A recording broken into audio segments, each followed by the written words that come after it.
जी हाँ, बिल्कुल। देखिए, समर्थन की भव्य तस्वीर कहना चाहिए हमने दिखाई, जिसमें हजारों लोग एक साथ सेलिब्रेट कर रहे थे। बिल आने से पहले से उन्होंने सेलिब्रेशन चालू किया और बिल आने के बाद तक करते रहे, ढोल नगाड़ों के साथ मिठाई और एक दूसरे को खिलाते नजर आए। लेकिन यहाँ पर विरोध की तस्वीर देखिए, ये तमाम लोग इकबाल मैदान पर जुटे हैं, हाथ में इनके काले पट्टी है। ये इस तरह की काली पट्टी ईद की नमाज वाले दिन भी थी, जुम्मे की नमाज वाले दिन भी थी।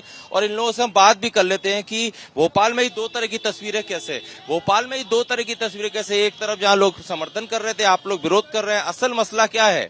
देखिए, ये देश भारत एक लोकतांत्रिक देश है और यहाँ सबको राइट है अपने अधिकार रखने का। जिस तरह से एक सुबह से भोपाल की तस्वीर दिखाई जा रही थी बुरखे के अंदर, टोपियों के अंदर, तो अगर वो समर्थन कर रहे हैं तो मैं तो उनके लिए यही कहूंगा कि जब उनका इनका इंतकाल हो तो 4/6 की जगह वो सरकार और जो वक्फ के अधीन ला रही है वहाँ पर जनाजा की नमाज चाहेंगे किसी का इंतकाल हो, लेकिन आप विरोध पर क्या करें? होना चाहिए, बिल्कुल विरोध हम कर रहे हैं, ये हमारे खिलाफ है। मुसलमानों पे कानून थोपा गया, इससे पहले किसानों पे कानून थोपा गया, नोटबंदी लाई गई। बताइए ना किसके हित में हुआ? आप भाई साहब बताइए, क्यों विरोध जी मांगे, क्यों विरोध? एक मिनट नहीं जी, ये काला कानून है और हम इसका विरोध हमारे बड़े इसके। काला कानून बता रहे हैं आपके साथ? बिल्कुल काला कानून है। इस कानून को सिर्फ और सिर्फ जमीनें हड़पने के लिए लाया गया है।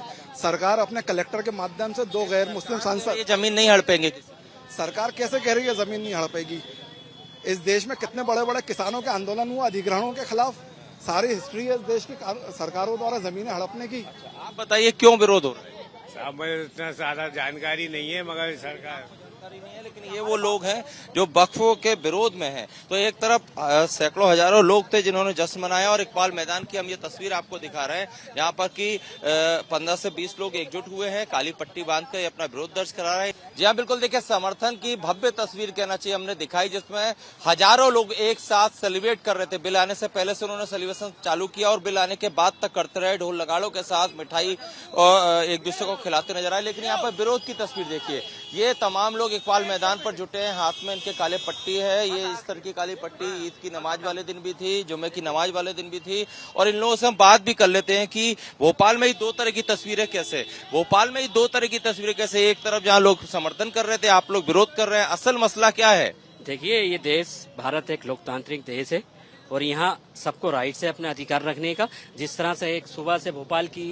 तस्वीर दिखाई जा रही थी बुरखे के अंदर, टोपियों के अंदर, तो अगर वो समर्थन कर रहे हैं तो मैं तो उनके लिए यही कहूंगा कि जब उनका इनका इंतकाल हो तो 4/6 की जगह वो सरकार और जो वक्फ के अधीन ला रही है वहाँ पर जनाजा की नमाज चाहेंगे किसी का इंतकाल हो, लेकिन आप विरोध पर क्या करें? होना चाहिए, बिल्कुल विरोध हम कर रहे हैं, ये हमारे खिलाफ है। मुसलमानों पे कानून थोपा गया, इससे पहले किसानों पे कानून थोपा गया, नोटबंदी लाई गई। बताइए ना किसके हित में हुआ? आप भाई साहब बताइए, क्यों विरोध जी मांगे, क्यों विरोध?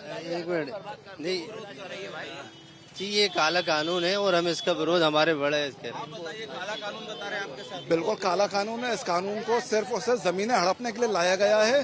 सरकार अपने कलेक्टर के माध्यम से 2 गैर मुस्लिम सांसद, ये जमीन नहीं हड़पेंगे। सरकार कैसे कह रही है जमीन नहीं हड़पेगी? इस देश में कितने बड़े बड़े किसानों के आंदोलन हुआ अधिग्रहणों के खिलाफ। सारी हिस्ट्री है इस देश की सरकारों द्वारा जमीनें हड़पने की। आप बताइए क्यों विरोध हो रहा है? साहब, मुझे इतना ज्यादा जानकारी नहीं है, मगर सरकार नहीं है, लेकिन ये वो लोग हैं जो वक्फों के विरोध में हैं। तो एक तरफ सैकड़ों हजारों लोग थे जिन्होंने जश्न मनाया और इकबाल मैदान की हम ये तस्वीर आपको दिखा रहे हैं, यहाँ पर कि 15 से 20 लोग एकजुट हुए हैं, काली पट्टी बांधकर अपना विरोध दर्ज करा रहे हैं।